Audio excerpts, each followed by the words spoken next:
মার্কিন রণতরীর পর এবার ইসরায়েলে হামলা করেছে ইয়েমেনের বিদ্রোহী গোষ্ঠী হুতি। ইসরায়েলের নেভাটিম বিমান ঘাঁটি ও নেগেভ মরুভূমিতে এই হামলা হয়। হামলায় ব্যবহার করা হয়েছে প্যালেস্টাইন 2 ব্যালিস্টিক মিসাইল। খবরটি নিশ্চিত করেছে ইসরায়েলের সংবাদ মাধ্যম টাইমস অফ ইসরায়েল।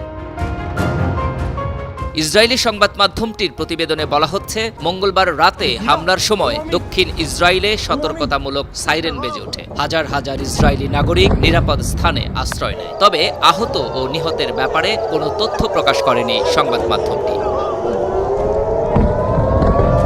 হামলার কয়েক ঘন্টা পরে বিবৃতি দিয়েছেন হুতির মুখপাত্র ব্রিগেডিয়ার জেনারেল ইয়াহিয়া সারে। ইসরায়েল ও যুক্তরাষ্ট্রকে হুঁশিয়ারি দিয়ে হুতির এই কমান্ডার বলেন, গাজা উপত্যকায় হামলা বন্ধ না করা পর্যন্ত ইসরায়েলে হামলা চালাবে হুতি। আর ইসরায়েলে সামরিক বাহিনী আইডিএফ বলছে, হুতির ছোড়া ব্যালিস্টিক মিসাইলটি তারা ধ্বংস করেছে। ক্ষেপণাস্ত্র প্রতিরক্ষা ব্যবস্থা দিয়ে মিসাইলটিকে সৌদি আরবের আকাশসীমায় ভূপাতিত করা হয়েছে। এর আগে শনিবার থেকে হুতি নিয়ন্ত্রিত ইয়েমেনের বিভিন্ন প্রদেশে বিমান হামলা শুরু করে যুক্তরাষ্ট্র। সেসব হামলায় নিহত হয়েছেন নারী ও শিশুসহ 53 জন ইয়েমেনি নাগরিক। প্রতিশোধ নিতে হুতিরা পাল্টা হামলা করতে পারে এমন আশঙ্কায় ছিল ইসরায়েল। সেই পরিপ্রেক্ষিতে রোববার থেকে বিমান বাহিনীকে সতর্কাবস্থায় রাখা হয়েছে।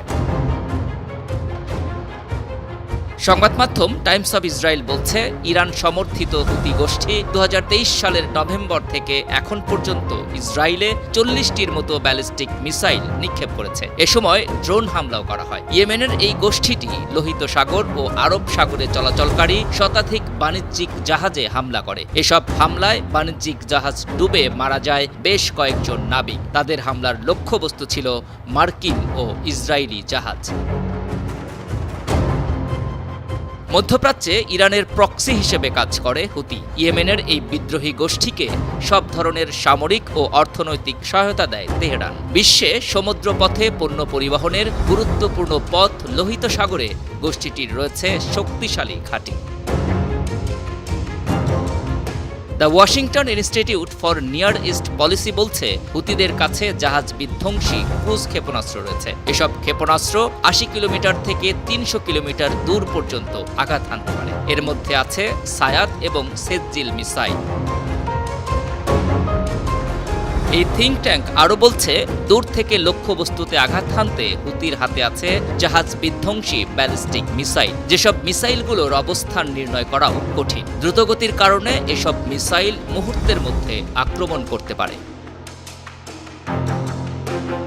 আন্তর্জাতিক ডেস্ক 52 টিভি।